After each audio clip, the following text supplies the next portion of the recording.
Hello! In this video I'm gonna show you how to activate and use Clipboard for your Samsung Galaxy A13. So in order to do that, we'll need to open any app that allows our keyboard to pop up, and in this example I'm gonna use Google. So now when you see your keyboard, you're gonna press this button right here, which indicates Clipboard.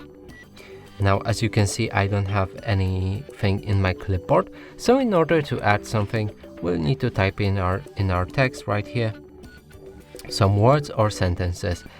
I'm gonna use elephant for this example.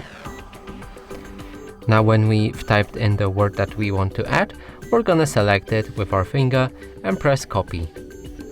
Now if we go back to the clipboard, we can see the word right here, and we can paste it multiple times, and also we can delete any of the words right here by pressing the trash button right there and selecting them, then delete. And that's it for this video. Hope you like it. Please consider subscribing to our channel, leave a like and a comment below.